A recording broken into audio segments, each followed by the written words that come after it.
My name is Mushtaq Rishari. I think you can see me over here, and you saw me earlier as well. On behalf of APPG Third World Solidarity, once again I welcome you. You just met and he welcomed you, David Nelson. I think this is the fourth event which Third World Solidarity is hosting on around pharmaceutical society.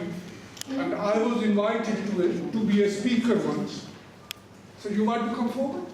Red tie man can come in. Red tie man can. Yeah, please, it will be better. Yourself, you can come as well. I was invited to speak once, and I said, you come in. Pharmacy. Thank you very much, Dr. At least there is somebody who helped me.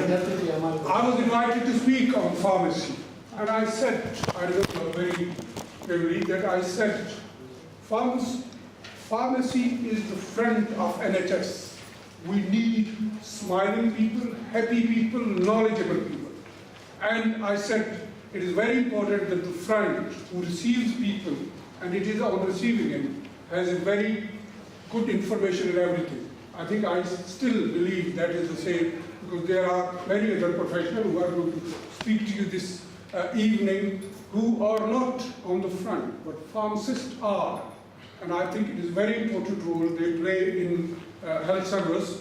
And we have requested to Zafar Khan Sahab, David Nelson, to do another event for us on 18th of November if you can book. And I promise you, I will try my best to get you sandwich and hot meal as well. It is my fault that you are not getting it today. It is none of the fault of the Pharmaceutical Society. Definitely provide it for next time. I will. Last time I did provide you, and I remember that. So what happens is the Parliament goes on recess at the end of July and it comes back beginning of October. And this government has decided that there should be 2 weeks when they come and work. But there is a lot of refurbishing going on around, and the restaurants are not available to cook the meals, and they need a lot of notice, and it was my mistake that I didn't give them the proper notice.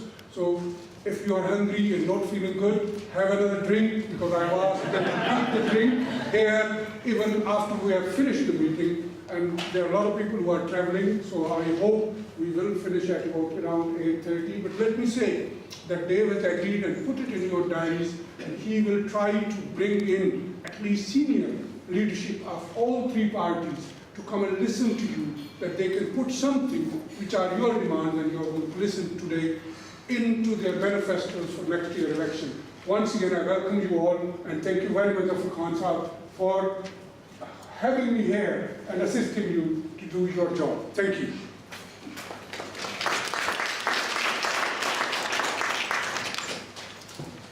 Well, I should say thank you very much, Mushtaq Rishari sir. I'm also very grateful to Dave Anderson, who just addressed you before he left. He had to leave for voting in the Parliament. He's the chairman, as you heard, of Third World Solidarity, all-party parliamentary group, which is very kind to us in allowing us to get the room for this in this Portcullis House. Mushtaq Rishari sahab, of course, he is the chairman of Third World Solidarity. Thank you to both. We had previously seven parliamentary events like this in the Parliament. Some through the cooperation of Third World Solidarity, and some with other MP friends. And we try and bring issues and matters concerning pharmacy and healthcare professionals and integrated work into this Parliament, so that they can see what our concerns are and listen to us. And it's a great news that hopefully in the following up to this event, we might be able to persuade them enough to have our issue put into the manifesto, next year's manifesto. That will be a great achievement. This evening, by the way, I should have said my name is Zafar Khan. Anyway, late than never. and I chair or lead London Central LPF, London Local Pharmaceutical Forum. And I see some good friends and colleagues here. Thank you all very much for coming. I hope you'll find the conference, the meeting interesting, and I hope that you will go back with some more knowledge, useful knowledge, than we came here with. So, care records, sharing care records. Care records, what do we mean by care records in this context?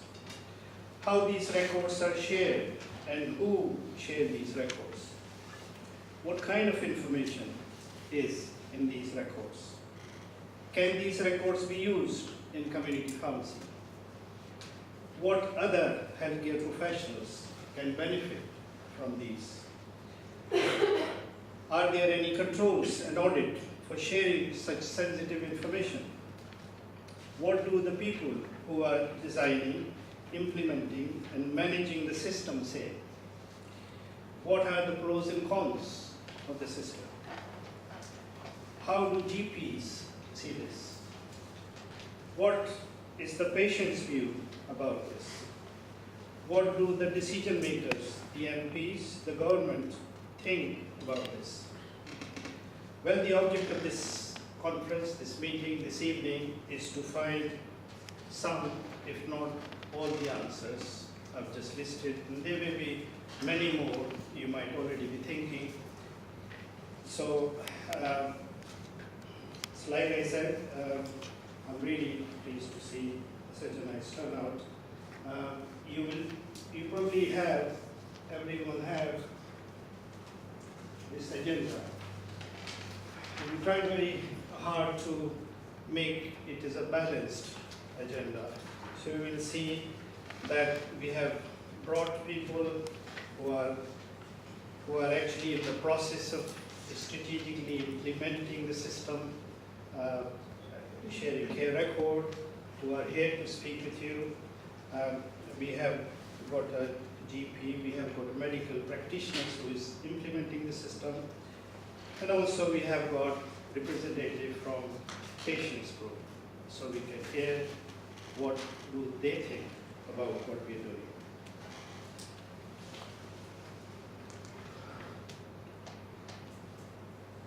I know many of us are here pharmacists. How many pharmacists? Can you raise hands? No. Any GPs, medical practitioners? A long list of. There's another practitioner. Academia, any other? Academia? Any nurses? Any other professional? I have missed what? Pharmacy, of course. IT professional. IT professionals, of course, I was going to say. Of course, you have got few friends sitting in the top table as well. So, yeah. We have anybody who likes to join. A little bit of my sort of selling now. London Central LPF. Then we have got our core committee members. They can please stand up so you can speak to any one of them and would welcome to join us. We need more support always. Thank you. I will just ask you one thing. You've already seen the agenda, and we'll try and get a longer Q&A session. So could you please not raise any question? I know you'll have many, but if you can save them for the Q&A session, because we have a limited time.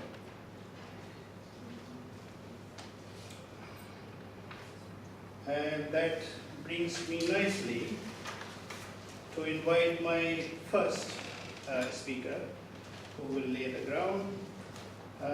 He's a pharmacist.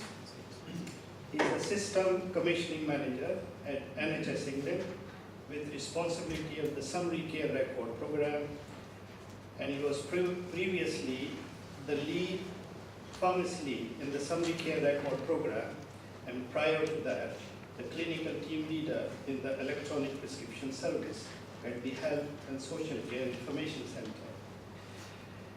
He has been appointed to the Governing Council of the General Medical Council, GPSC, and he's also the chair of West Yorkshire Local Pharmacy Network at LPN, and he's a member of Local Pharmaceutical Committee.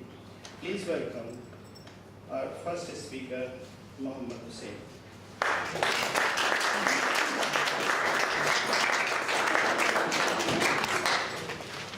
Good evening, everybody. I'm just going to fiddle with this so I can get the right slide deck.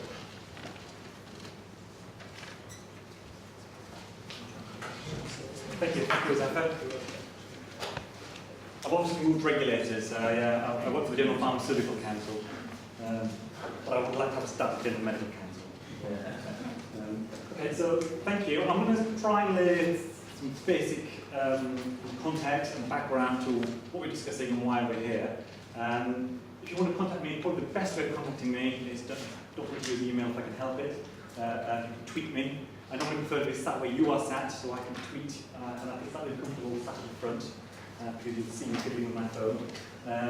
So the three parties are effectively the Royal Pharmaceutical Society and the All Party Pharmacy Group for giving us this opportunity. What I want to touch upon was why do we want to share records, to what purpose, to what end. I wanted to highlight a little bit of an example of a shared record, which is the summary care record, and Amir is going to expand on that. And then I want to touch upon pharmacy and the role of pharmacy, and why do we think that the summary care record and pharmacy is a good fit. So in terms of background and context, I'm not sure if you've seen the House of Care. The House of Care is a framework developed by Domain 2 within NHS England. And it's looking specifically at how do we manage the care for patients with long-term conditions. It's a really useful framework for identifying the key issues for patient care for managing these long-term conditions. And particularly at the heart of it, so you've got different various elements, but at the heart of it is patient-centred care. Can you hear it back? I can go louder. Speakers are, sound system. So in terms of why is it important in terms of patient-centred care, I thought I'd share with you this graph. This is from a Kingsman report last year, 2013, on polypharmacy. And what's really interesting about this report, it highlights the real successes for the NHS. We live longer, live healthier lives. But part of that success is also that because we live longer, we have more conditions. And by the time we reach 60 years of age, 70% of us will have one or more chronic conditions. And by the time we're lucky enough to reach 80, 1 in 10 of us will have 6 or more chronic conditions. And that's really worth thinking about how do we manage those conditions, because our care becomes more complex. And that obviously then links with the medicines we use to treat patients. We know in terms of polypharmacy, the number of patients on 5 or more medicines, and the number of patients on 10 or more medicines is increasing rapidly. I had a look at a report done by some research done by National Voices. So National Voices is a coalition of charities, health and social care charities.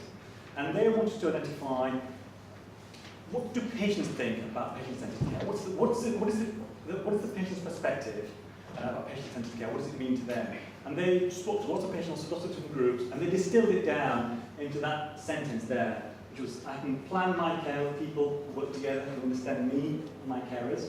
It allows me to control and bring together services to achieve the outcomes important to me. I think that's why we're doing it. That's really important. The technology is a means to an end, and that's the end. The technology needs to service that ultimate goal, and that's why we're doing it. Not because we can do it, but because it serves a bigger purpose. In terms of the House of Care, one of the pillars that keeps a roof up in the House of Care is about engaging and informed patients. And how do we do that? And one of the things we need to do is make sure patients have access to their own records. And that's critical, it's essential. It's really important that patients do have access to their own information. And it's starting to happen. So we've got a few different providers providing patient access, but it's patchy and it's slow. It's achingly slow, perhaps. But I think we shouldn't be misled to believe that just because patients will have access to records, that will mean the system will work. If you look at the House of Care, it's also about how do clinicians, health professionals, how do they work together with me as a patient? How do we communicate? And this might be breaking news to some of you, but records have been shared for a long time. Okay? Just that now we're talking about doing them digitally and electronically, and probably at a scale that we haven't seen before. I want to touch a little bit about the electronic systems that we use in healthcare. Whether you're in a hospital, you're in a GP or a pharmacy, or in A&E, our electronic systems are basically there designed not with the patient in mind, they're designed around me as a professional. And what they are electronic recreations of paper records. They are a repository of information. They're not designed to integrate, they're not designed to share. And for that we have a fax machine. And in most industries, the fax is obsolete, except in healthcare. In my pharmacy, I use the fax more than I use email. Because I can't email the doctors, I can't email the hospital, I have to fax them. And one of the things I saw when we rolled out the SCR program is the level of use of fax machines. It used to be that the best technology that we would encounter in our lives would be technology in our workplace. So the first fax machine we saw it in our workplace. The first computers were in our workplace. But now actually the best technology is in our pockets. So our smartphones give us the best technology, the most easy to use. And our workplaces have the technology that we struggle with. It's a generation old. It doesn't work for us.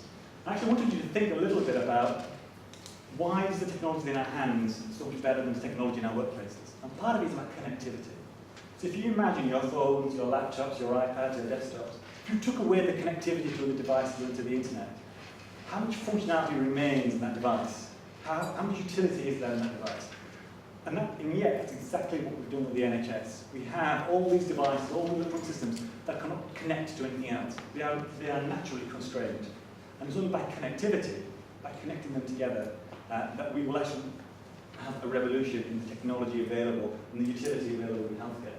And it made me laugh. I was looking at the Maslow's hierarchy of needs. And for most of us now, Wi-Fi is really much more important than food. So Wi-Fi and much happier. So that's the House of Care. If you want to know more about it, just Google it. Just very briefly, the summary care record. Amir's going to expand upon this, but I just wanted to say very quickly that the summary care record, what it is, it's an extract of the GP record. That's where it's come from. So that's the source of truth. And it is a summary. And I just wanted to highlight what the power of the summary is. The summary is different from the paper records that we might have. And what we don't want in terms of a digital solution is something which is a recreation of the paper trolley, the records trolley. You have to siphon through inches and inches of records trying to find the bit of information that you want. The summary gives us that key information that we need to deliver care. What does it look like? It looks like that. And I know Amir's going to expand on it a little bit more. It's essentially, it gives you the core information, the medicines, allergies, contraindications for that patient, when they last had it as well. And to me, the SCR is the killer app. It's killing the fax machine. One hospital, one pharmacy, one care setting at a time, and good riddance. The question that Zafar posed, and the RPF have posed for us today is there a patient safety benefit to sharing records? And this is an initial analysis of the audit that the Summary Care Record Programme team have done nationally, and they've analysed thousands of records in various care settings. And actually what we find is that the greatest benefit is safety, is patient safety. There are efficiencies in terms of the service itself. It's easier to extract the information from a PC than it is a fax, a GP, and it is more effective. But the key benefit is patient safety. And what it does is it ensures that we don't give you a medicine that you're allergic to, that you don't need, that's going to cause you harm. But as importantly, we give you the medicines that you do need. And in doing transitions of care, you get that medicine at the right time. So how does pharmacy fit into that picture? I think it's really important to highlight how big pharmacy is. Pharmacy is like the quiet profession. It's shy, you don't like to shout about what it is and what it does. Pharmacy as a profession is the third largest profession. So it's second only to doctors and nurses. There are 11,000 plus, about 11,500 community pharmacies in England alone, with about another 300 or so hospital pharmacies across the country, and there are a variety of the care settings. I think it's really important to remember that pharmacists are actually two professional groups. So we have pharmacy technicians and we have pharmacists, and about a third of the register is pharmacy technicians. Actually, what's really interesting from the work that I did in the Summary Care Record Programme is looking at which professionals use the shared care records. Who are the super users? And super users aren't the pharmacists, but actually the technicians. It's the technicians who drive and really use shared care records, summary care records for direct patient care. That's really interesting, and that's really valuable to know because it's important for us for our skill mix, education and training for our professional groups. Just to give you a quick update where we are with the SCR Community Pharmacy Proof of Concept. So with the background of the Pharmacy Call to Action, the Now or Never report from the Royal Pharmaceutical Society, and some good work done by the APPG. We were asked by ministers at NHS England and HSCIC to deliver a proof of concept. Is it possible for community pharmacists to have access to summary care records? And if it is possible, does it add any value to patient care? Does it improve outcomes for those patients? And that's what we're trying to determine in our proof of concept. And we're also looking to see what's the best model of delivering that into the diverse community pharmacy network out there. So we have to cover multiples, independents, rural areas, urban areas, 100-hour pharmacies, 24-hour pharmacies, any type of pharmacy system that we can have a look at. And we'll be running this over the next project over the next few months. We're looking to report back early next year. I'm sure you'll have questions on that. I'll keep that in the Q&A at the end. What I thought I'd move on to was giving you some of the bigger context. And I'm looking at the Urgent and Emergency Care Review, which came out last year. And it has some really interesting, fascinating facts and figures. And I want to have a look at patient access to care settings, and then comparing them to national populations in countries. Because Scotland's in the news a lot, so I thought I'd get something that fits Scotland. Looking at over the last year, there were 5.2 million emergency hospital admissions, and that's roughly the population of Scotland. However, in case anyone's wondering, I don't think the independence vote is going to affect our hospital admissions. And we get 21.7 million attendances at A&E, minor injury and urgent care centres. That's the population, roughly, of Australia. So every year, the population of Australia accesses one of those services in England. The next tier is GP consultations. And we get 340 million GP consultations every year, which is roughly the population of the United States of America. And that's through 8,000 GP practices. That's where it's channeled through. And yet we know 20% of those consultations were probably inappropriate. They could have been handled in another care setting, in pharmacies, perhaps with use of technology and elsewhere, and better self-care and better patient management. But the really interesting one is the continental North America. 438 million patients every year access a pharmacy for healthcare-related advice and services. That's an enormous population. That's how many contacts pharmacy has in England alone. And this is why the Urgent Emergency Care Review highlighted pharmacy as being absolutely critical to transforming the delivery of services in healthcare and primary care. This is why pharmacy needs access to shared care records to be able to deliver and make a huge impact. I wanted to finish by pulling back a little bit and looking at what we do and what's happening in the rest of our lives in terms of technology. So music, the way we produce music, the way we consume music, the way we stream it to our phones has totally changed. The way we travel has changed. E-tickets, e-check-ins. It's totally revolutionized the way we lead our leisure lives. Shopping and banking have changed with the technology, the digital innovation that we have. And pharmacy, and the NHS in particular, are probably a generation behind. And I think we need to try and move forward. It astounds me every time I go to Tesco's and buy my bread at the self-checkout that the barcode technology used to make sure I pay the right price for that bread is not used to make sure I give you the right medicine. The technology exists today. It's not as if we need new technologies. We just need to scale the existing technologies that we have. And the good news is that some pharmacists, some healthcare environments are beginning to use barcodes and the technology to make sure we give the right patient the right medicine at the right time. And if you want to travel on this path, on this journey, and be successful and reach the house of care at the end of this road, I think we need to move beyond simply recreating digital versions of a paper compromise and move to digital by design. And I think that's where the future lies. Thank you very much.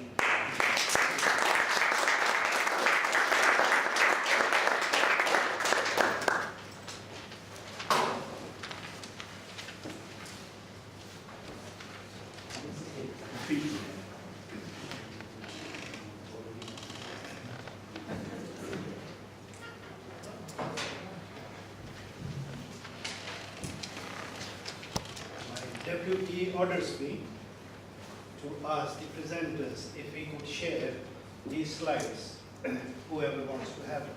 So everyone who have the agenda would have Alice, the lovely lady sitting in the back, her email address. She's the facilitator, LPA facilitator for RPS.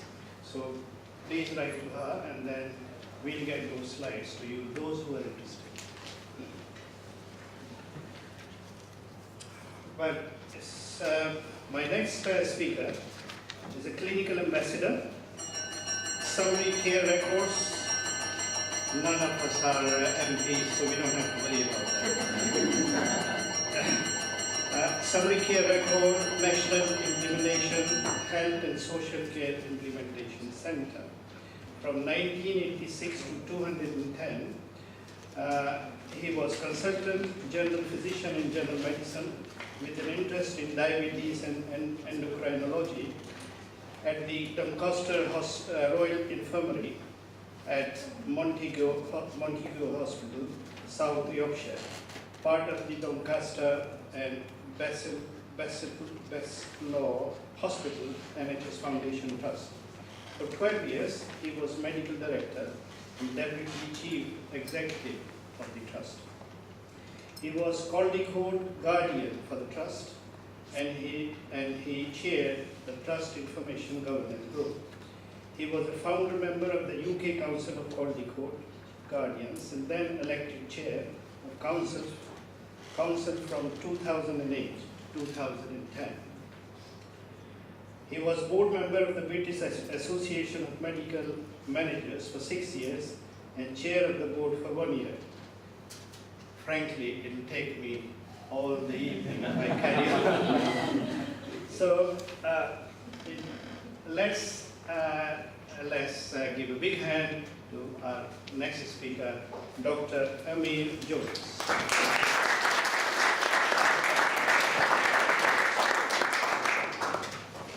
Thank you very much. I'll just get my presentation up, and I'm afraid it's not going to be as high-tech as my colleague Mohamed's. I'm very pleased to hear he's not on the General Medical Council.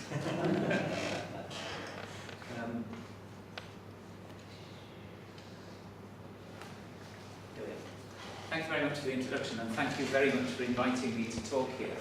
I'm pleased to be here to promote knowledge, awareness, and hopefully use of, ultimately, and benefits to patients and to professionals of using the summary care record, of which I am a clinical ambassador. It's a lovely title, isn't it? It's not something that I chose to be called. It was something that was foisted on me, but it's quite nice. I almost drove here in a black Daimler with a flag on the front with the diplomatic immunity, but I didn't. As you've already heard, I was until 2010 a consultant physician at Doncaster and Bastable Foundation Trust, and I heard in the introduction to the evening that pharmacists are on the front line. But I did spend some time on the front line. I spent many hours in medical assessment units, seeing acutely ill patients in an unselected medical take of extreme busyness in a very large district general hospital. So I know what it's like to be on the front line. I've been a doctor now for 40 years. It seems a long time, doesn't it? 41 years, actually. And if you work it back, you'll be able to work out my age. But fundamentally, it means that I was born not long after the NHS was implemented. And in fact, my brother was born before the NHS was implemented. So he cost money and I was free. So it's like Asda, you get two for the price of one. So I'm very much an NHS baby. I was born just after the NHS and my mother didn't have to pay for me. And I've still got the receipts that she paid for my brother. And the NHS, of course, was implemented to care for me from the cradle to the grave. And I hope it will do. But one thing that it isn't doing currently is caring for me between the GP surgery and the hospital admissions unit, or the hospital emergency department, or the GP out of hours centre, anywhere where I might need to seek advice when my GP surgery is closed, doesn't currently have any information which is held in the GP surgery. And you, as community pharmacists, will know that more than most. There was a YouGov poll carried out on behalf of EMIS, the GP system supplier, about 2 or 3 weeks ago, when they polled the general public to find out what the public thought about the fact that if they turned up at an emergency department or had an unmet need out of the GP surgery, out of hours, they asked the general public what they thought of the fact that people looking after them couldn't have access to the GP record. And a significant majority of the public were alarmed at the fact that if they turned up in an emergency department, that the doctor looking after them, the nurse, the pharmacist, couldn't have access to their records. So the public expects that information will be shared between providers of care. And yet we've been tiptoeing around this issue for ages because we've been worried that there's something called confidentiality, and we didn't want to breach it. That there's data security and data protection, and that somehow, by putting information into the electronic world and holding it on some sort of central database where it can be accessed by other people, that somehow that was a breach of our duty of confidentiality. Well, it isn't. I'm sorry, I've gone too far. I just need to come back on that. As has been mentioned, I was chair of the Caldicott Council for 2 years. I was a member of the board for 6 years. Just to remind those of you who weren't around, it was 1997 when Dame Fiona Caldicott was asked to chair a group to look at the use of identifiable patient information, because there had been concerns raised in Parliament because there had been some breaches of confidentiality and patient identifiable information had been used inappropriately. And Dame Fiona Caldicott chaired a group which gave rise to the first Caldicott Review, which was implemented in 1998. And as well as stipulating that healthcare organisations should identify somebody who was high enough in the organisation to be able to influence the board, and that person would be known as the Caldicott Guardian because of Dame Fiona Caldicott's name, as well as stipulating that for all health organisations initially and latterly for social care organisations. Dame Fiona Caldicott, through the review, also enunciated 6 principles of how we should use patient identifiable information. And I'm sure that none of us would disagree with any of these from a professional background or from a patient or public background. We've got to justify the purpose for using it. We can't just use it for anything. And indeed, common law will state that when information is given for one purpose, then you can only use it for that purpose unless you gain the explicit consent of the patient to use it for another purpose. So justify the purpose, use it for the purpose that it was given. Well, information that is given by a patient to a GP in a confidential consultation is given for the purposes of health care. So you can justify using it and sharing it if it's for the purposes of giving that patient health care. And that really is the only justification. There may be others, I know, protection of public interest, or sometimes in response to a court order if there's a criminal, but by and large, professionally, we take information from patients in confidence. We preserve that pact of confidence by only using the information for the purpose for which it was given, which is the purpose of health care. Only use it when absolutely necessary, so don't use identifiable information if you don't have to. So if you're doing a clinical audit, if you're doing some sort of study of effectiveness, you don't have to have identifiable information. You can de-identify it, and you can look at it. So only use identifiable information when it's absolutely essential that you need to identify that patient. Use the minimum that's required. Okay, so that makes sense. Only use what is required for that purpose. Don't use lots and lots. Don't share lots of information if you don't have to.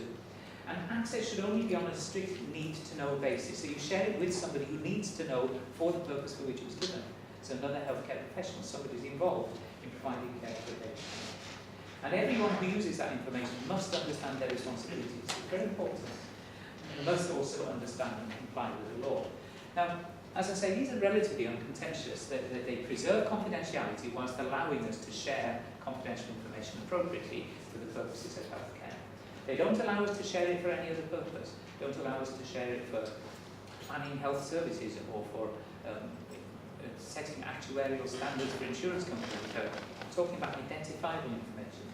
We should only use it for the purpose we choose given unless we have specific consent.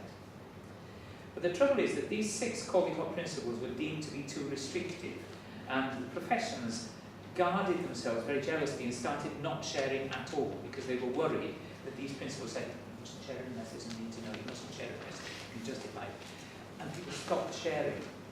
And David Fiona Caldecott was asked in 2012 to reconvene a group to look again at information governance, and they reported in March 2013, and she added the 7th Caldecott principle in 2013, which is to remind us that the duty to share is as important as the duty to protect confidentiality. So if you have information that is going to change the treatment that a patient has, or change the provision of healthcare, or change the intervention, then you have a duty to share it. So maintain confidence, share it on a need-to-know basis for justifiable purpose, but share it. That was the point of the 7th principle. We need to share. And I've laboured that a little bit because that comes to the heart of some of the obstacles that we have found in trying to implement a national shared care record through the Summary Care Record programme. Now, Mohammed's already talked about what the Summary Care Record is. It's an electronic summary of key health information. So it's a summary, it's a little bit of information. It's uploaded electronically from the patient's GP record and is held securely on big mainframe computers called the National Spine. I'm going to take issue with Mohammed because he said it was an extract from the GP record, and I say it's not an extract. It's not extracted, it's not just taken. It's uploaded actively by the GP practice, having gone through the process of public information and asking people if they wish to opt out. So it's not an extract, it's not pulled out passively, or without passively at the end. It's actually given by patient, given by the GP. And so I would just say that the use of the word extract may be slightly misleading. Once it's held on the National Spine, it's available for sharing 24 hours a day, 7 days a week, to anybody who has appropriate access rights, somebody who needs to know for the purposes of providing health care. So they've got to be providing care for the patient. So it's available and you can access it, or you're not able to just yet, but the proof of concepts that are being worked through at the moment are designed to demonstrate, hopefully, that community pharmacy access will be appropriate and will give benefits. I've said there, ME read-only, and that's been touched upon already.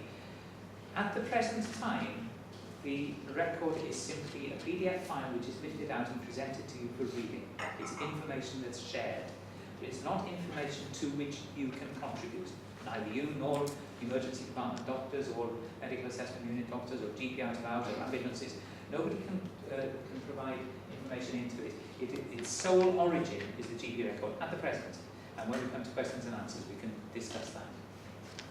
There are very strict technical and legal and behavioural and contractual controls in place to make sure that security, data security is maintained. And again, we can go into those.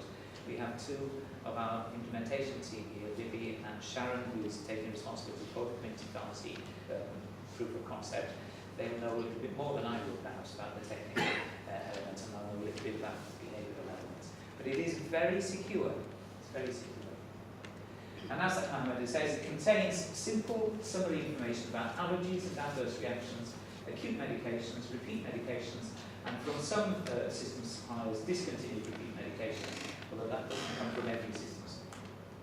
Changes made to those core data items of the GP record are updated automatically, so it is actually part of the GP contract now that they have to have plans in place to make sure that they update on a daily basis, to make sure that it is as up to date as the GP record. So what you see in the out-of-hours setting or wherever you are is what the GP would be seeing. So it's the same information. As well as that core data, medications, allergies and adverse reactions, there is the potential for putting in additional information such as significant diagnoses, care plan information and other information considered relevant by the patient or GP. But that will be done on an ad hoc individual basis for each individual patient. So for instance, patients with long-term care needs might have a set of data that is pertinent to their particular long-term care, so that can be added. And we're working with the profession, medical profession, at the present time to make sure that we can make that process as easy as possible. It's been a long and arduous road, that long and winding road that Mohammed had on his last slide. But we're getting to the point now where a significant majority of people in England have summary care record. 74%, nearly 3/4 of the population.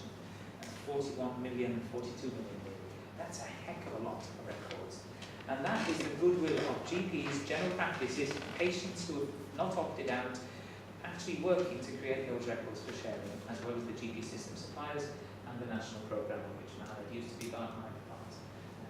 So it's been a big job of work. But 74% of the population have record, and it's increasing at 1 million a month. So that's, you know, we're rolling out, by the end of 2016, we should have the vast majority of the population. 1.4% of people have decided to opt out because they have concerns about confidentiality. 1.4%, and it's 98.6%. Nearly the same for body temperature, isn't it? 98.4. It's nearly the same. But 98.6% of people have not indicated that they want to opt out. And you've shown a version, here's a version, it tells you, what the GP would see in the GP record, acute medications, current repeat medications, date of last issue, discontinued repeat medications. So it isn't, it isn't kind of earth-shattering, but it's key information. It's absolutely vital if you're going to make a decision. That's the end of my presentation, and as we've said, we're going to have questions and answers afterwards, and I know that you will have lots of questions and answers about Sunday Care Record, as well as about the wider implications of shared records. We have got lots of useful links. We are on Twitter, as I've already said. So thank you very much indeed.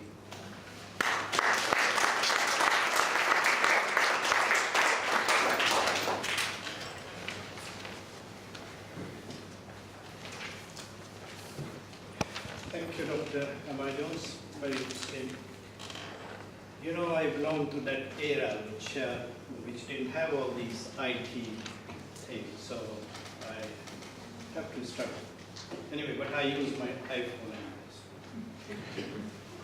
It's a pleasure for me to introduce my next speaker. He was born and bred in Chelsea, just around the corner from the pharmacy where I have been practicing for more than 30 years. And I have dispensed his prescriptions when he was born. His father was also a GP, and his mother and his father, late father, was a very good friend of mine. He graduated from Imperial College in 1993. And he worked in India and Africa, and then settled back into London practicing since 1998. Having been raised by two GP parents, so in a way, it is in his blood.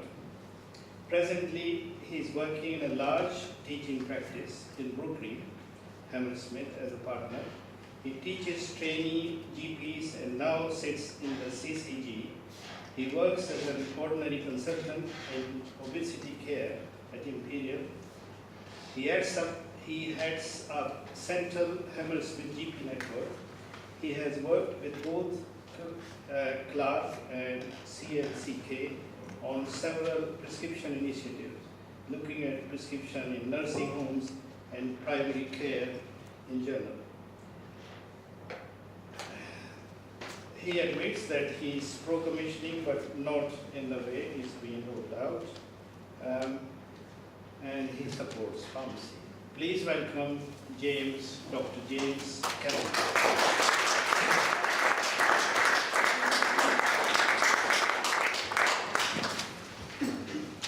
Thank you. I've been here before in the introduction. I'm sitting in the back thinking, who's that? I didn't think I was old enough to do things, that many things. Hello. I feel I'm coming on a little bit like the pantomime villain, and we'll see why after I've said what I have to say, following my esteemed colleague. Great to meet you. I'm a GP, and my friend here has said I've been a GP since I was about 4. Because I sat at my father and mother's table listening to them discussing, they were both GPs, and my mother was a medical defence union lawyer as well, so I'd listened to them rip doctors to shreds for as long as I can remember. So I am highly critical just by training. If one looks at the title of the discussion tonight, I think there is no doubt that integrated care records increase patient safety. I think that's easy. As my colleague here for many more years than I has seen, patients turning up in A&E departments or out of hospital providers are amazed that you don't have the notes.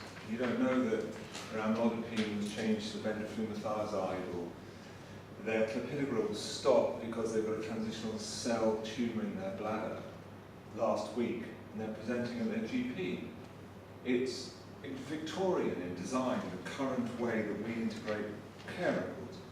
No doubt that we stand on an epoch change, a moment of enormous change in how the quality of healthcare delivery, and I'm all for it. I must say that. I think I'm for it for quality of care, the patient-centeredness, to listening to what the patients want. And if anybody's read the Francis report, and I recommend you do, that it has to be the core of everything we do now as providers and as commissioners. And I sit as both. And so I think that this will happen, and I think summary care records is an excellent move, but I now work in a part of London where all GPs, covering a population of I think 1.9 million people, are on the same IT system. We have 2 large hospital trusts in the area. One of them is on the same IT system, it's just done it. The other one isn't, unfortunately. The community healthcare providers are all switching over to the same IT system. And so summary care records is great, but we're now looking at a situation where if we flip the switches, you can see all the notes going back since notes became electronic in GP surgeries, and you can add to them. It's called whole systems, it's just one of the IT providers, but it will mean that people with the right consent can go in and can add to the notes. And so the urologist who spotted my patient had transitional cell carcinoma and stopped the clopidogrel because the patient's got hematuria won't have to send me a letter that I get 2 weeks later, 4 days after I saw the patient, and say, why aren't you on a clopidogrel? He did have a stroke. Let's start it again. And the patient's sitting there, well, I have no idea why they stopped the clopidogrel. I'm a patient. That won't happen anymore if this happens. And you can't but applaud that. It's great. And the investment from the government and the individuals concerned will mean that we deliver patient-centred, better quality healthcare. Fantastic. Okay. But I think we have to understand that we also have a profession, my profession, your profession, that stands on trust. If we lose the trust of our public, we're only a profession because society decided to invest in us as a profession. As soon as they stop investing us in their trust in us, we are no longer a profession. And as a doctor, I am very minded to protect that relationship. And we're currently in North West London. I sit in the CCG in North West London, and we're looking at a programme called Whole Systems Integrated Care. I don't know if people are aware of it, but it's very much key to the strategy that the Department of Health has of moving care out of hospitals into the community, to get upstream of care needs for the patients, to stop 12 ambulances turning up at A&E departments every hour in North West London. Give better chronic disease care earlier on in the community, keep the patients where they want to be, at home, with their loved ones, and they won't destabilise at 4 o'clock on Saturday morning, or 6 o'clock on Friday afternoon when the rest of the family want to go away on holiday, and they won't be in your casualty departments, and the cost will be lower. We'll be able to close hospitals. If anybody knows the out-of-hospital strategy, in the whole of London, we're looking at a 20% reduction in beds. They're going to close hospitals. And it's already all out there. My part of London's called Shaping a Healthier Future, or shut all hospitals forcefully, depending on which side of the debate you're on. But it's going to happen. And for it to happen, we have to reduce the need for beds by 20%. And to do that, we've got to get upstream of the patient with COPD who's highly anxious, or the patient with critical angina who's isolated, doesn't really take their medication. And you're all part of that, and so is sharing notes.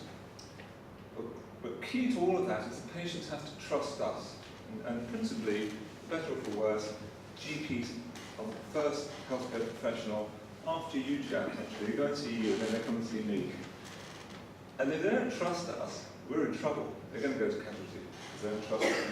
And the reason I'm labouring this point is that we have a plan now for sharing in records to allow integrated care to take off in North West London as part of a whole systems integrated care pilot. Lots of abbreviation. But what that basically means is implied consent. And we're asking commissioners and our accountable officers asking GPs to flick a switch on their new IT system, which will share in everybody's records. We won't ask consent because it's implied consent. We have a letter from Dame Caldecott that said, that's fine. And the LMC, the London Medical Council, have said, that's fine. And anybody who has access to the shared pool of records on the IT system can, after asking the patient for consent, see all their records. And that means they can find out they were an alcoholic 5 years ago, or they beat their children, or they had a termination, or previously they were an unstable bipolar affective disorder and they ran amok and had a history of violence. Because that is in your records. And my concern of a lot of GPs is that implied consent isn't consent. It is implied consent. And I'm not sure the public understand exactly what we're doing by flicking that switch and letting everybody see all the records. And I think the second thing to say is that who holds this risk? I'll shut up in a second, because I'm sure other people will see, but risk is really important, and you all know. And let's say your patient, let's say this system one sharing in implied consent extends to pharmacists, and it may well do soon, certainly within the objective of the whole systems integrated care team. You flip open the notes and the patient looks across and you can see all their medical records. And you see that something terrible happened in their lives and they didn't really want you to know. But you've asked consent to see the records. They didn't realise the extent to which the records are being shared. And they get quite angry, understandably, because they feel that there's been a breach of confidentiality. Who do you think holds the risk of that when the patient gets angry and says, right, somebody's responsible for this? Has anybody got an idea who's the patient ultimately going to be able to sue? Me, because I flipped the switch in my practice. And so I'm all for integrated care records. I think it has to happen, it's going to happen, and it's what the patients want to a degree. But I'm concerned that we're going too fast, and I'm very concerned that implied consent is not fully understood by the public, and I don't actually believe it's fully understood by my profession. They don't understand where the risk sits. So yes, seeing all the notes, understanding the medical records, understanding the prescribing history of the patient, of course that's better. And you will be part of that, but I think we need to be very, very careful about how we do it and how we explain it to the public. Because summary care records is great, it goes so far, but where I am in London, we've gone that much further, and I'm worried about that. So that's why I said I'm coming on board as a pantomime villain. I'm all for this, but I think it needs to be done carefully. Anyway, thanks for having me again, and I look forward to the questions and answers.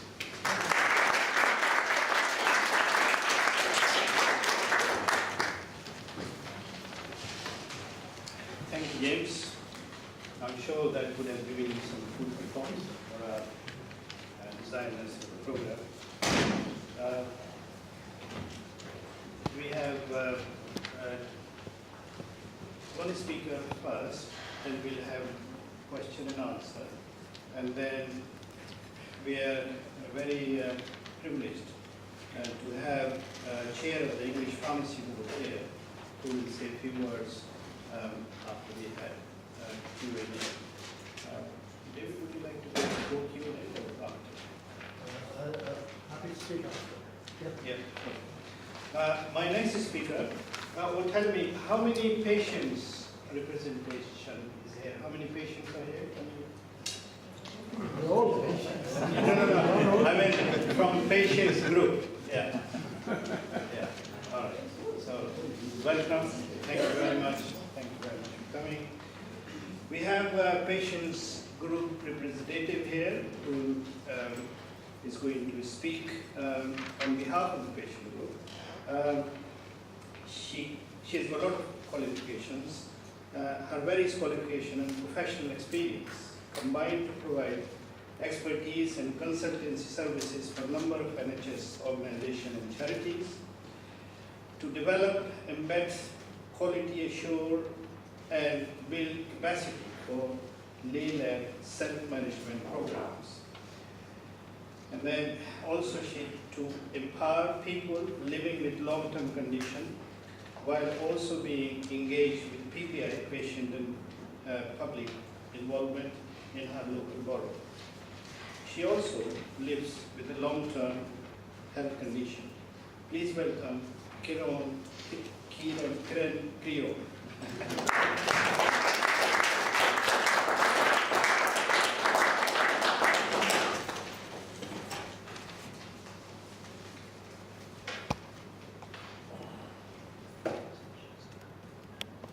It's not her name, it's the looks I tremble with.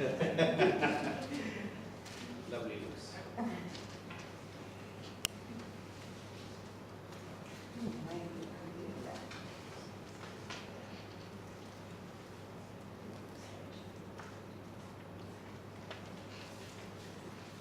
On August 26th, I received a call from an unknown number. The synopsis of that 30-minute conversation I had following a game of 20 questions was that a private organization that works with the NHS to cut waiting times would book a physiotherapy appointment for me at their site at the other end of my borough immediately if I was willing to confirm my name, my date of birth, my address, etc. They refused to tell me how they got my information, other than to say that it was on the basis of a GP letter. And if I did not want to go to their site, they would discharge me and I would need to go back to my GP. Because I was aware that my GP was sending this letter, and I knew it was being sent to my local NHS hospital, where I'm currently receiving physiotherapy treatment, I spent the next hour being Sherlock. I first confirmed that my GP himself sent this directly to the NHS hospital, and then confirmed with the NHS hospital that they had received it, and it was with the physiotherapy team and was being processed. Neither of them had given this information to this private organization. So here we have an organization which has my personal details, my medical information, without my consent. On the other hand, having been asked to come here to talk, I spoke to a couple of my friends, one of whom is 92. And both these friends, been well all their life, now living with cancer, and are receiving treatment at multiple locations. And they told me that they would like their records shared as widely as possible. It improves their care, and in the hope that others might get the best treatment because there will be really good research. This, ladies and gentlemen, are the two ends of the spectrum, and the data points for this discussion that we've been having today, which I've been listening to very intently. It's the patient's personal details, their medical records, and their consent that we need to talk about. Good evening, and thank you, Zafar, for asking me to come here and speak. It is indeed an honor to speak on behalf of the patients, and to truly represent the patients and their views on their care records. I talked to a large number of patients across London and the South East, through patient groups, through individuals that I know. They're of various ages, they are carers, some have long-term health conditions of different ethnic backgrounds, but most importantly, they use these multiple services in the NHS at these multiple locations, for themselves and for their families. So you will be forgiven if you think that each one of them that I spoke to knew exactly everything about a summary care record. Many of them actually sent me an email saying, "What are you talking about?" Some of those who are here, as Zafar pointed out, are here today, those who contributed to the points that I'm going to speak, and I hope that you will take the opportunity to talk to them at the end of today. This group was pretty clear when I looked at all the various stories, all the various points that they had. They agree that sharing their records across the services will improve their care. It will be beneficial for them if the costs that are incurred by them whether they are perceived or actual, can either be eliminated or at least minimized.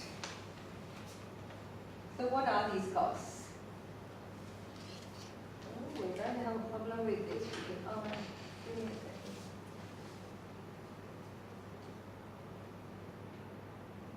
Can you see that? So, the costs are loss of confidentiality and trust, breaches in data security, especially when we look at the type of services. If they're community services, although people want them close to home, they might be a little too close to home. And a lot of people get to know a lot of things that they don't want them to know. The second thing is lack of control over their own personal information. This is information that's used as identifying data at your bank, when you're doing your tax returns, when you want to apply for mortgages, at your local council. The third thing that they're concerned about is, and they think is a cost to them, is no discernible improvement in care, despite this marvelous access to services. The patient's still going to have to carry their records, still going to have to start at the beginning, because nobody reads them. They don't read the letters now, they don't read the notes. The fourth thing is disconnected services and loss of choice or access to service. If the patient chooses to put a restriction on their sharing of their care record, then which sites can they go to? How long will be the waiting times? And finally, concerns about the sale of personal information for profit to insurance firms, legal compensation firms, and retail firms. And believe me when I say that the examples that they provided me and the things that I read are absolutely shocking. But what came out of all of this was the fact that if these costs outweigh that incremental gain in what we, the patient, would get, we would rather be the sharer of the record. We do it now. We're happy to carry on doing it. Take our letters, take the messages, and do that. However, because we are aware that this will make a difference to our lives, we would like the system to improve our care, give us that safety through the sharing of our records. And therefore, we need certain guarantees, which are data security, confidentiality, the old what is said in the room stays in the room, or at least is only shared with those who really need access to it. We don't want our loyalty cards linked to our medical records, that every time we walk into Boots and Tesco, we're told what kind of medication, what kind of over-the-counter things we can buy. The third thing is additional service options. Some of the suggestions that came, and the biggest suggestion was the fact that we look at pharmacies as primary care services rather than some add-on service, where we could have our flu jabs, travel jabs, emergency prescriptions, basic health checks. I myself have to have my blood pressure taken every 6 weeks because of the medications I'm on. I'd much rather go somewhere close by than have to book an appointment somewhere or sit forever.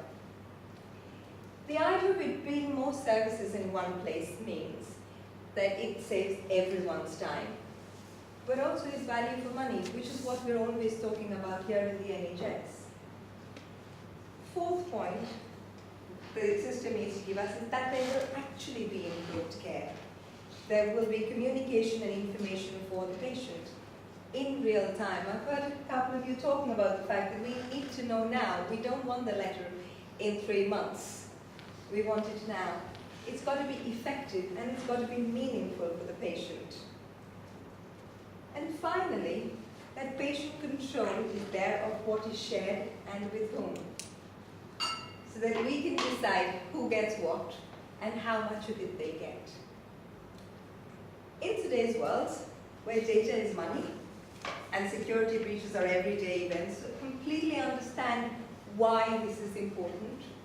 But it's also important for us, the patients, and for a lot of you who raised your hand saying we're all patients, that we have the confidence that the systems that are set up are secure, that once they are set up and once the sharing happens, it will truly improve our healthcare. and that we have control over our personal records, thereby putting us in control of our own healthcare. Thank you for listening.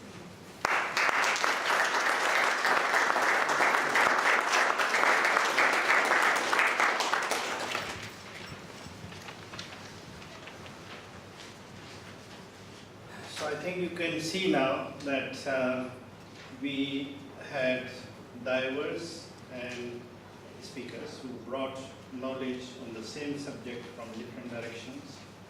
Those who were implementing, designing the system. On the other side, GP, who is using the system, his reservations and thoughts. And what do patients think about that? What the patient, the public think? So I think we've tried to bring the whole picture for us to see what does it look like, and I'm sure our designers and implementer will go back and have some thoughts around those issues and expression of ideas. I like to call our chair at the English Pharmacy Board first before the Q&A, because after Q&A I know you will exhaust yourself, and also our panel. So can I ask David Bernard, please?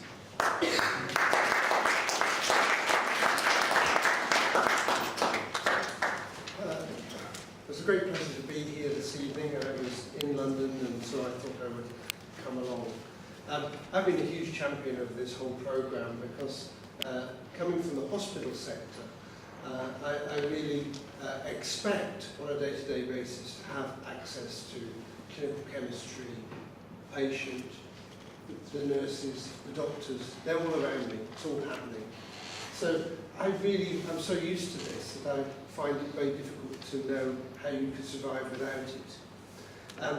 For the last 2 years, the Royal Pharmaceutical Society has really been championing this cause. We've both been championing the summary care record, and to some extent the pilots which are coming around are a product of our huge agitation about this. Some of you may know that about a year ago, one of our board members, Cindy Buckle, managed to persuade Oliver Colville, who was going to be here today, to organise a meeting with Jeremy Hunt over these issues. And we had a delegation come from Devon to meet Jeremy Hunt to talk specifically about that.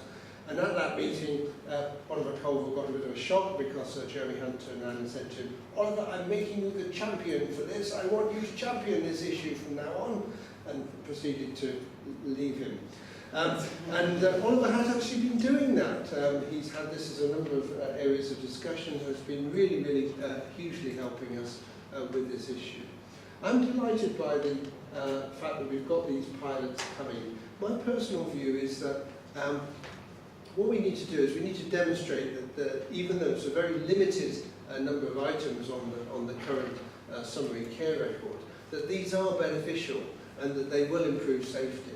Then I think we can start to ask things like, well, actually, can we have some more fields, please? Can we have the clinical chemistry? Can we have access to this, access to that? And then, in terms of the patient, you're confident that actually the things that are coming to us are safe, and also that they are things which are going to be of value to us.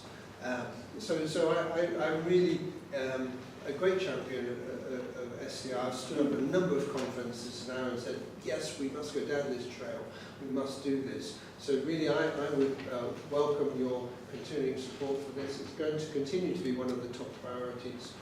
Now, over the last month, we've set on 4 major priorities within the Royal Pharmaceutical Society, and all of them require access to notes. The one I was talking about today is there's been a change to, or there's been proposed by Monitor, a change to the funding arrangements for emergency care. And we have really been actively promoting the prospects of pharmacists playing a bigger part in emergency care. And then the summary care record is absolutely vital. If somebody walks into your pharmacy, needs to have something, the fact that you know what they're on and that their request is reasonable will be a vital part of this. The other ones are care homes. We still think that the care home situation is completely unsatisfactory, and we would like to see a really far greater use of pharmacists and access to records in care homes. And so it goes on. I won't bore you with more of that, but I'm a huge advocate of this and support.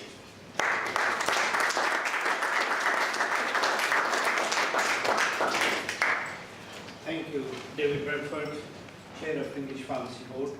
So now we know what Royal Pharmaceutical Society's priorities are, some of it in detail, please. Thank you very much. I think this is the time for you to speak, question and answer them. Can I ask our panel to come in the firing line, please?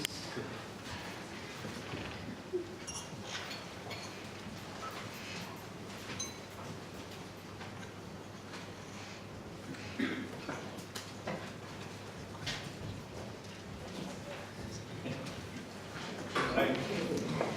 Taking positions, some see from the backbencher to front bencher now. Right. Okay. You got the panel here. Anybody who has a question? Yes, Harish. You mentioned that it's only information for change, but not information supplied and not something we can put in.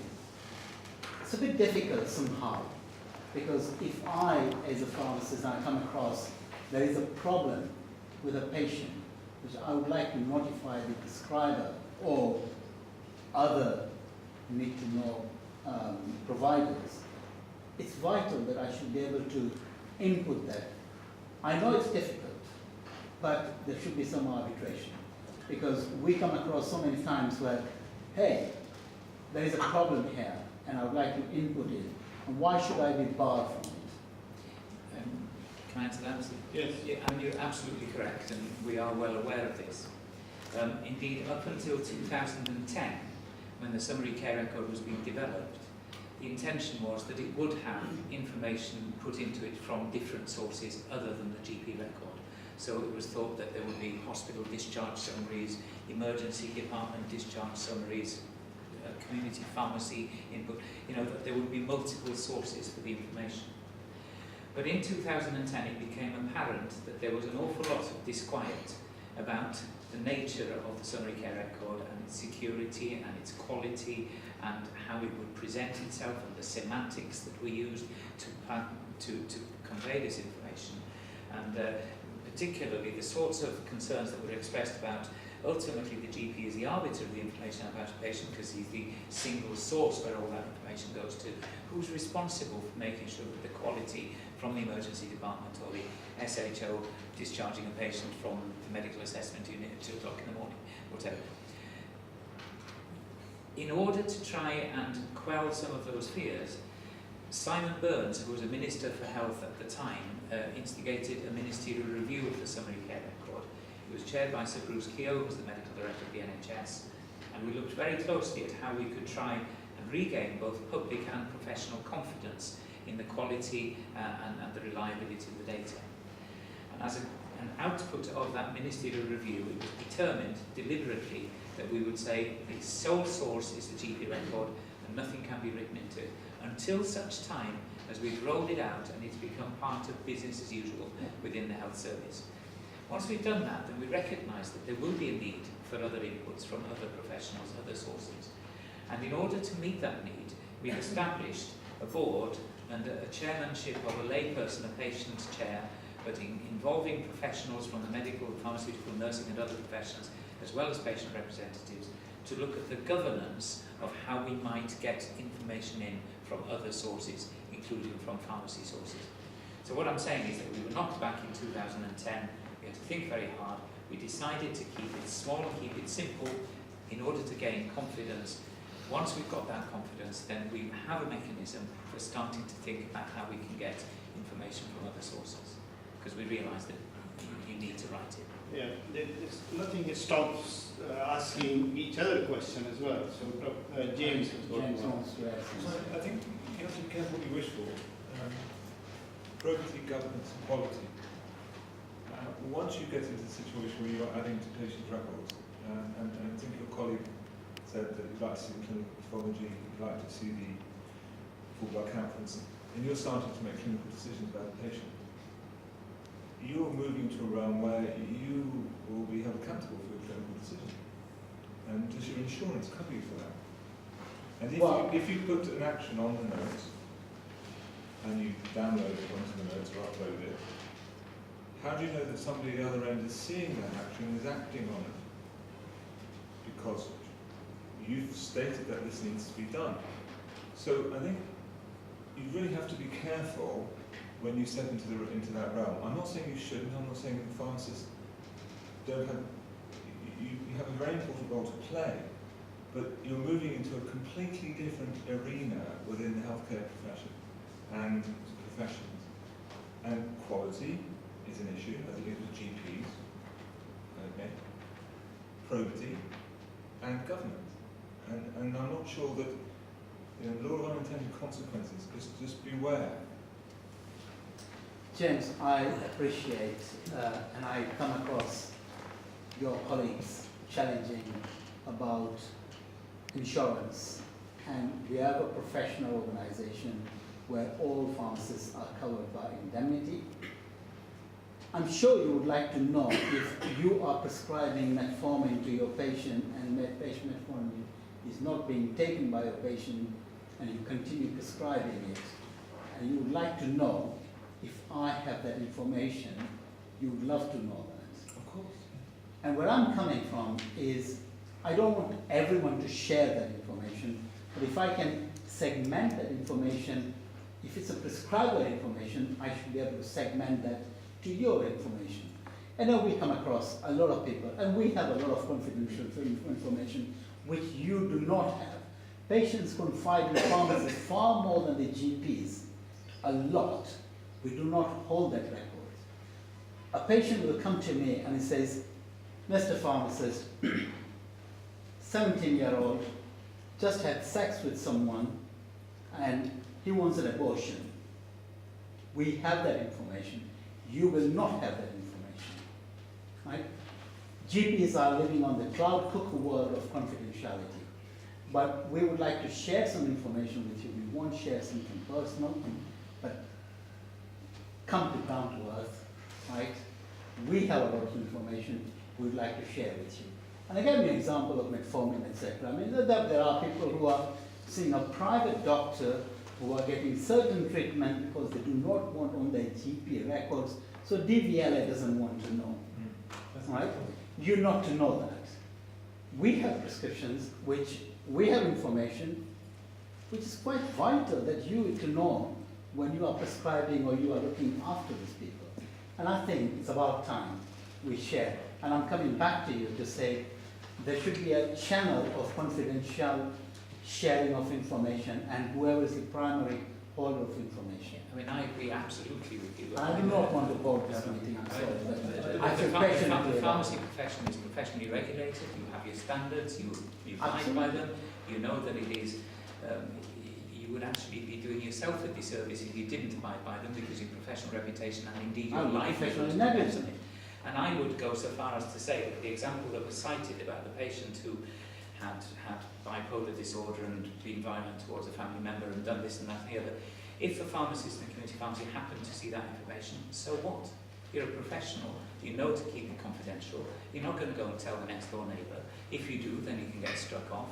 Your regulation is the same as ours, and I don't make any distinction between doctor and pharmacist with regards to confidentiality of even the most sensitive information. So I would not argue that we need to somehow hide information from pharmacists. It's important for you to make your decisions that you know the patient, and if you know the patient. So I agree that your reputation is as high as the medical professions in all respects with regards to confidentiality. And I do take your point about the need for pharmacists to write into the record. All I'm saying is I'm setting out the background for why we are where we are.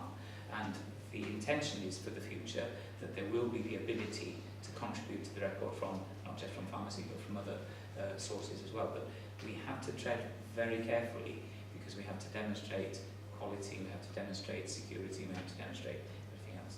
But I agree that that's the direction that we're heading. It's the level of Wikipedia. Just two quick points on to speed that up. One thing we have to be aware of is we've talked about new innovations, a summary care record, integrated digital record, but actually lots of pharmacists out there already have access. So pharmacists in hospitals have access to System 1 TPP, they can access the detailed care record. We know pharmacists who are prescribers in community access the GP record, they write to the record, they prescribe the medicines. So it's not about, I don't think about necessarily about the GP and pharmacists and pharmacy technicians as professionals and then being demarcated. A lot of the services that we provide, we have to infer the diagnosis maybe because we don't have that information. And there's a risk in that in itself. And you're right, we are regulated independently and we have to have all that information. And in terms of the SCR, I see it as this is the first kind of giant leap sideways, but onto a faster track. It's not the final, the end solution. This is hopefully going to get us onto a track that we will have other solutions to integrate the data better.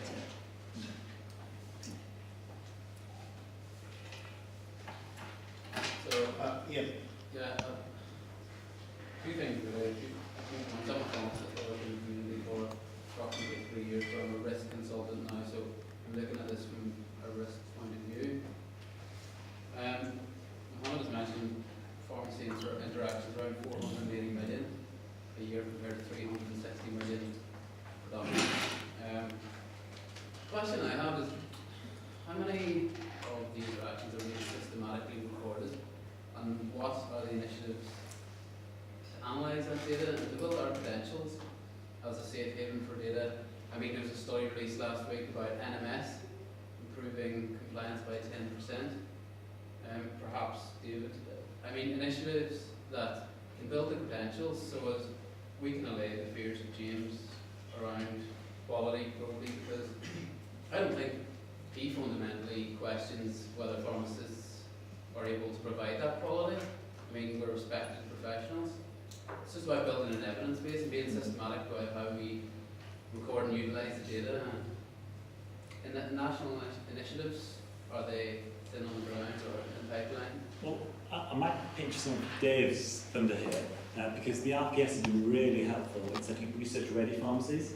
And so my practice is research-ready practice, and so we're trying to develop that research evidence. And part of it is that we're a product of the National Pharmacy Contract. There is no QOF for pharmacy, there never has been. We'd like for there to be one, and I'm hopeful there will be one in the future, which will look at that specific quality outcomes from pharmacy interventions. But because the way the pharmacist's contractual framework is currently established is around volume and some limited services. I think once that changes, we will see that. But that's not stopped innovative pharmacists in the community do fantastic work in gathering data and demonstrating the services that they're delivering. So we've got pharmacists doing anticoagulation services, we've got pharmacists doing drug therapeutic monitoring in their pharmacy, domiciliary, in the community. This is happening, but it's patchy. I don't think anybody questions that. It's a bit of a chicken and egg situation. So James, Commissioner, wants to see the data. Where's the data that we were doing this? And because it's not in the contract, it's financially a burden. And what contractor's going to say, well, I'm going to invest a couple of years earning to build a system or run a pilot. So I think it places the onus on us as a profession, certainly, to represent ourselves to the bodies who could possibly fund that. And I think we're in a good place to do that. Jay Bradley. Any? Yep, Salim? Can the patient see their own summary? And if yes, do they have right to draw a certain part of information? The only way presently that a patient can see their summary care record is to go to their GP and to say to the GP, please can I see what's in my summary care record? And there's no reason why they shouldn't do that.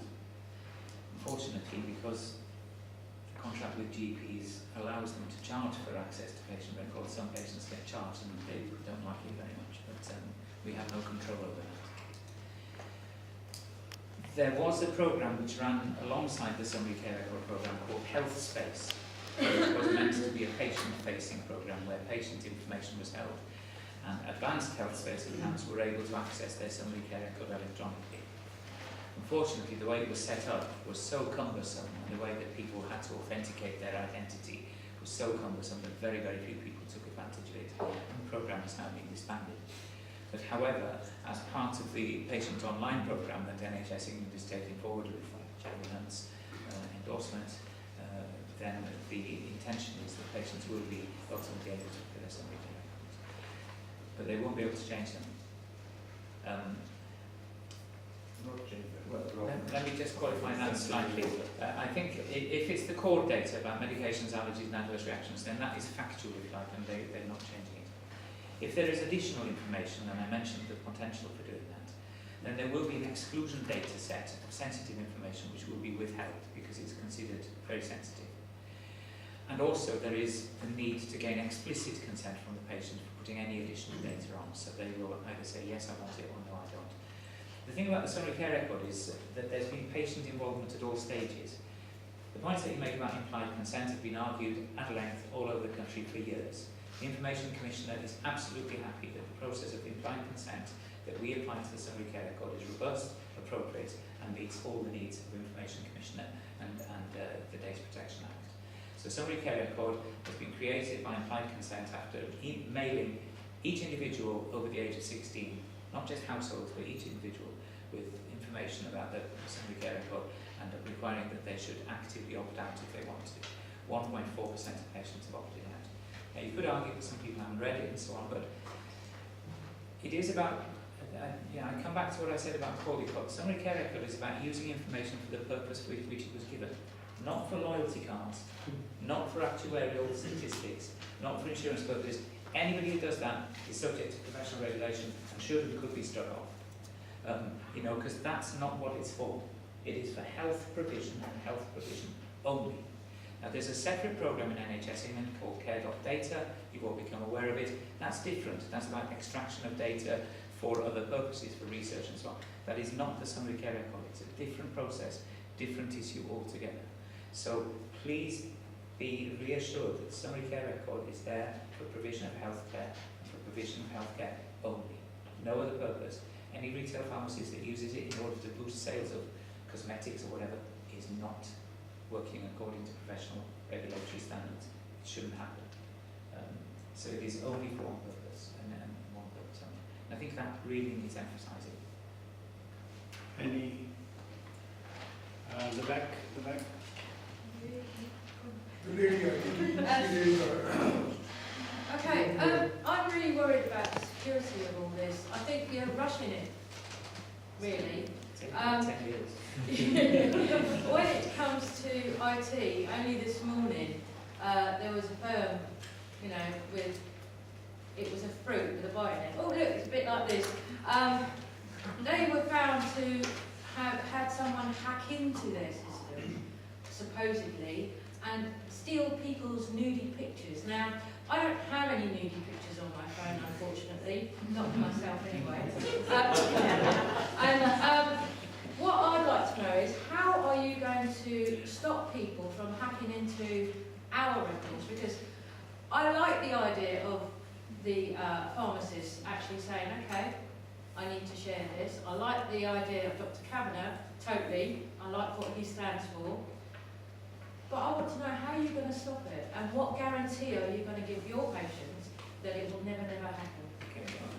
James, you want to answer that?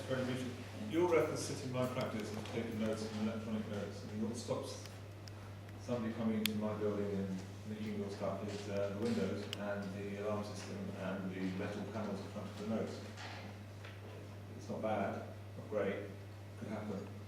And when we're looking at IT security, it's the same. There are malevolent people out there who would use your data to advance their own particular cause. And we try and keep ahead of them, and I'm sure the Department of Health is trying to keep ahead of them. And it's a race, and it will continue to be a race. We will never be able to innovate with absolute security, is my view. And we can't allow a concern about malevolence to stop innovation, would be my view. So I can't give you 100% security over that, but you can break into my building now and get your notes. We've built into the summary care record as much security as we can. I've talked about behavioural and technical controls. The technical controls include the fact that information can only be sent down the N3 network, which is encrypted information. So it's a safe, secure NHS N3 network, and that's as secure as they can get. I'm not saying it's absolutely secure. Patient gives permission for the information to be uploaded, particularly additional information is explicit permission. Access to the information is only allowed by virtue of a smart card, which is like a chip and pin, an individual identifier, identifies the person who's accessing it. Every single access is auditable.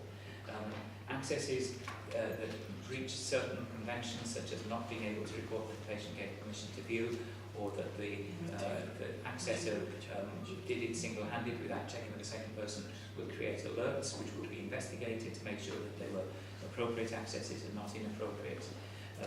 There are privacy officers in every organisation where somebody care records is viewed. That's a requirement of the Information Governance Toolkit. Those privacy officers are charged with monitoring accesses to make sure that there's no inappropriate accesses. So, whilst I can't give you 100%, we've built in as many. And of course, then there's the professional regulatory framework that we work in anyway. So we've built in as many security processes as we can to make it as safe as possible. The other thing to bear in mind, that I'm picking up on both James and Amir's points around paper, is the number of paper prescriptions, for example, the repeat slips that are found, that are abandoned, that are left on the counters. And so the thing about it is, that's both of those things are data. Both of them are bound by the same regulations around the Data Protection Act. And we somehow think that suddenly because we make it digital and electronic, it's somehow different. It's not the same rules apply to both of those things, and we need to remember that. And the information we talked about your medicines, your address, your date of birth, your NHS number, is on every single repeat slip, and there's a billion of them printed every year, and they're handed out, and that's on paper records.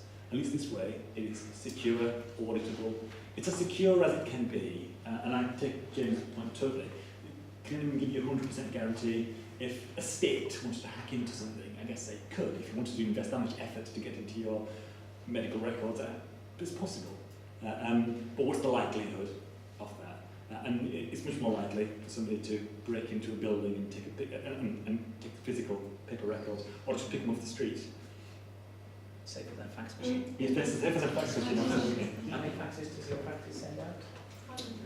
Send out? Containing clinical information. I mean, when the senior house officer phones up in the Monday morning and says, this patient came in on Sunday, what medications are there? oh, it doesn't. And we get more back.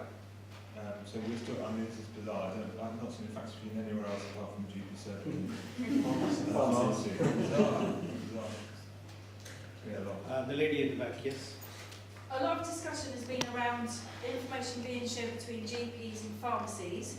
But I'd like to come back to the original point that Kieran raised about the phone call that she received from a private company in charge of organising your appointment. And you mentioned about the professional regulatory framework that you need to work to. So in light of the current climate that we're in with regards to private companies being commissioned to manage some of our healthcare, how does that fit within this framework and patient confidentiality, etc.? And with regards to, Kieran was able to question the issue of receiving this phone call from this company, but if it's about patient-centred care, how are we as patients going to be made aware of the fact that certain services are being commissioned out, and we should be expecting phone calls from non-NHS organisations? James, you want to ask? And this goes back to Health Act a long time ago, which introduced alternative providers of medical services. And I could bore you rigid about that, but fundamentally, the health market has been opened up in this country, and it has allowed a split between commissioners, me, and providers. Me too, actually, but Eric, another thing. It's a problem with legislation. But as commissioner, I am obliged by Monitor to go to the market and tender contracts competitively. And companies that meet the criteria called AQP, any qualified provider status, can come and tender for that business. And I'm obliged to give it to the most competitive tender, be it an NHS organisation like the Foundation Trust, or Federated GP Provider Organisation, or KUK, or Virgin Health, depending who comes up with the most competitive tender. But I would say, if those people then take that contract and they abuse it, they will no longer be eligible in the market. And so it's business suicide to behave in a manner that is against the regulation and against the contract. And I'd also say there's criminal charges that could be attached to that sort of behaviour. So I think as a society, if we wanted to keep the NHS virginal and not allow business in, that's gone. Forget that. You're going to have all different kinds of organisations coming in and offering you healthcare. Maybe that's a good thing. It's opened up the market. It's increased quality, increased competitiveness, increased value for money. It's a new world. We have to get used to it. So But are we guaranteed that they're not going to exploit that privilege, as it were, of well, holding out information? are you guaranteed? They're businesses. If they behave in a way that stops them being businesses, because I won't offer them contracts anymore, that's business suicide. They'll be answerable to their shareholders. So like any organisation, if they don't get their act together and they act in an inappropriate way, they'll be out of business.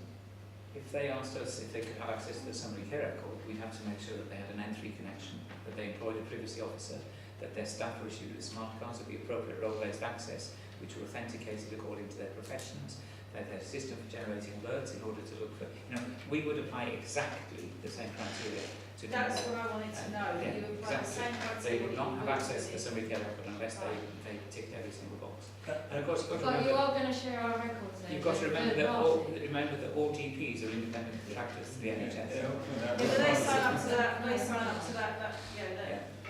But to get HPP status, those organisations have to sign up to the same level of guidance. Right. That's what I was Exactly. saying. Okay. And we won't sell their information to anybody. They will get their information if they're providing healthcare. The information is given for the purpose for which it was given in the first place. Only for that purpose, nothing else. Karen, you want to? Yeah, I wanted to say, because I gave that example about myself rather than some of the other examples that I got. But the issue that arises is it requires a patient, and very often somebody with long-term health condition, having long-term health condition, so who's in a vulnerable state at that particular point in time, to have to start doing this. This person has my information. How do they get? Which is what I've just done. I know my GP is now going to follow this up and find out. And I appreciate what you're saying, James, that that's bad business practice. But in a lot of cases, patients are not going to say, they're not going to have the wherewithal to make that noise. I know I will be a dog with a bone till I get the answer to that question. How do they get it? Because it was supposed to go elsewhere. But a lot of the stories are about people having gone to A&E, having had a fall at home, there would be no way anybody other than somebody at A&E knew that they had an accident. And then when they get a phone call saying, you've had an accident, you can claim, it's a question of where is that information coming from? Are they going to follow it up? No. They want to get better. They're not going to keep following it up. Who gave this information out? So it's going to take a really long time before there's enough of a swell of patients saying, from this A&E department, or from this particular GP surgery, or from this hospital, this information is spreading out. And I think that's the big worry that everyone has. We are fast approaching 9 o'clock, so do ask your questions, but make it short, and I hope my panel will also reply in short. I think there is a question at the back. No, I just want something, say something about the future. All right. Let me say something. The actual point of the summary care record and the purpose where it's useful for patients is they usually find themselves in a vulnerable position. Like a lot of what you're talking about is someone sitting back at home thinking ahead. But the reality, the person who turns up will always give their permission, well, not always, but the majority will give them permission because they want help. And you can build into your systems a double check thing that, are you sure you want to give your permission to perhaps allow some of your, you could put the question down, it would be unlimited information for 5 years or 6 months or whatever it might be. And you could just say, are you prepared to give this permission to me so that I can help you? And, if they say, no, I have reservations, then you can't. Patients can change their consent preference at But any the point time. is that nearly always people are in a problem and we could help them some more. Otherwise we're just in this kind of cloud of uncertainty with them. What medication are you on? Do you know what they're doing? And especially if they're ill, they don't know anything. Or if they're vulnerable, they don't know. You're absolutely right. And the key example that I've seen in practice is around emergency supplies. Somebody's forgotten their inhaler, their medicine, they're visiting family or friends, or on holiday, You know, they're at the airport and they've lost things, they've forgotten them. Now, they'll go to the pharmacy and the pharmacy will try and help them, and we'll do our best. But if the information just isn't there, if it's the white tablets that they need, well, which ones are they? What strength? What name was it? I don't know. And I'll tell the story very, very quickly. It was told to me by a senior pharmacist at NHS England. Working on a Saturday, a patient rocks up and says, I've lost my inhaler, I need an inhaler for my chest. So the pharmacist went through the emergency supply, normal kind of process, and presumed that the patient meant salbutamol inhaler, because everything else was, is it salbutamol? Yes, it is. And actually, when the pharmacist realised that particular pharmacy had access to their CR, it was a GTN spray. And actually, you can imagine when the patient was confused, needed something, and wasn't able to articulate exactly what they needed or explain it fully enough, and the pharmacist was trying to help them. And what patients don't realise quite often is that the pharmacist trying to help them is blind. They're only working with the information you have given them, and it's very, very difficult for the pharmacist to help you. And with that information, in that setting, you can really help them. It's a very good example, GTN and Atmafa. Yes. Yes. There's been a lot of talk about sharing records between healthcare professionals, which is obviously fair enough, but what about patients having access to their own records? How can they consent that information be shared? They don't know what's part of their record, what's original. But if there's something that's completely inaccurate, I mean, where are you with allowing patients to access their own records? And not why are they being well. charged for it? I think that's... Well, I think it's probably different things. So if I start, So I might as well explain that. well, if I start, and then we'll pick it up. I mean, I'll pick it up from the patient online program. So the example I would give you is Amir Hanan, who's a GP in Dr. Shipman's old practice. So he took over that practice, and you can imagine there were some trust issues in that practice.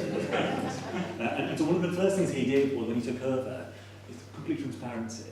And what he's done is he's given all his patients access to their record if they want it. So it's not forced upon the patients. And the way it works is the patients have a consultation with him. He agrees, he explains to them any bits of the record they need explaining. But he gives the patient access to the record. And that's the patient online program, and he's currently got about a quarter of his practice, patients have access to their record. And that's rolling out nationally, and that's how it's working. And so if you want to find more information, contact the patient online program within NHS England. That's their job, to give patients access, which is different to sharing records. Can I have a couple of other programs? There's Northwood Park Hospital has got a very interesting app. You can add into your phone and you can download your hospital-based records onto that app. And you as a patient have the right to do that. It goes through the right governance process, and you can go to your consultations in the hospital with your medical records on your phone or tablet, whatever. Just quickly about the charge. The charge is around administration. I have maybe 30 people a week who want to have access to their records, and they have an absolute right to that. That is basically one person each day photocopying hundreds of, and they want a copy of their record and printing out their records. And it costs, it's not a large charge, I couldn't tell you exactly how much it is, but it's not pecuniary, it's just to cover the cost. We are a private organisation and we have to fund the cost of the people who are doing that work. But if it's the patient's own information, sure. No, I completely take your point, but I'm just saying perhaps the charge should not lie with the patient. I would say that once the patient's online and the gets rolled out fully, then it's not a charge at all. Just say one thing in relation to the excellent progress that James is telling us was going on in North West London with the integration of records. We would argue that Summary Care Records sits happily alongside that initiative. They don't compete, they're different.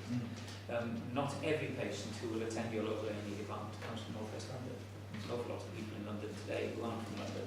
He comes from Dewsbury, I come from Doncaster. You know, if I fall ill tonight, then the local record won't help me. The Summary Care Record will, because it's nationwide.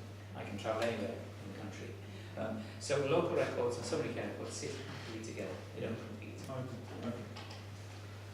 It's 9 o'clock. Can I have just two very short last questions, please? Well, two hands there. Yeah, okay, Christine, you lady goes first. Thank you. Well, first of all, I would like to thank the speakers and thank all of you for joining us today.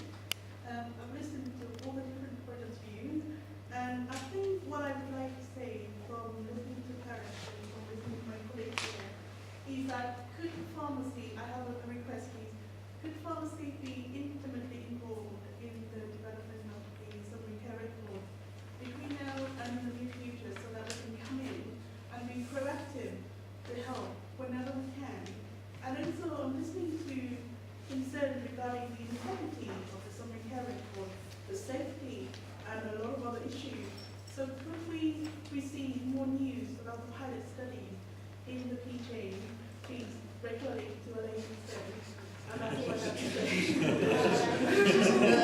She's in the row in front of you. Yes, Sharon's hiding. She's on the front row. We're working very closely with the Royal Pharmaceutical Society, as David said. In a sense, they've been the midwife to this project. And so as pharmacy is intimately involved, we're working with pharmacists, superintendent level, local level, nationally, at every level you can imagine, with the regulator, with everyone else. So yes, you're very closely involved, and if you want to know more, give us a call after we'll have a chat. Yeah, I'm sure we're all waiting for the baby to arrive. Twins. C&D is also, you from C&D? Anybody from C&D? Yeah. Oh, there you go. Welcome to the press. Thank you very much for coming. One last question, Rod. Thank you, sir. Mine's very quick. I had lots of points about access to different layers of the summary care records, having access to results. The thing that strikes me is what plans have you got for training? So when you implement the shared care records, how are you going to actually make sure that people know how to use it and use it safely and within all the governance rules and stuff? I nominate Sharon Wilson. I'm just going to be pretty busy. So the pilots themselves, for the proof of concept project that we're doing, the local areas that determine locally how they want to implement some care records. So they're defining their approach, and it might be a little bit different in each area. So one area may go to every pharmacy directly, go to each of the pharmacists and provide training on the system, exactly what Mohammed's just been talking about how it works, when you would use it, how you would use it, or cover all the security questions that we're talking about, that patients can ask questions about. Or there may also then be training sessions, training evenings where pharmacists would come together and come to a central session. So they're being handled a little bit differently, which is part of the proof of concept as well, because we need to know what would work and what wouldn't. What's scalable across 11,500 pharmacists is a little bit different to what's scalable around 100. So those kinds of things that we're looking at, but there is definitely training. We always offer training, some record implementations. And again, whether at the moment it's face-to-face, but whether in the future it will end up being some e-learning package remains to be seen, but that's it. That might be beneficial. Thank you very much. I hope that you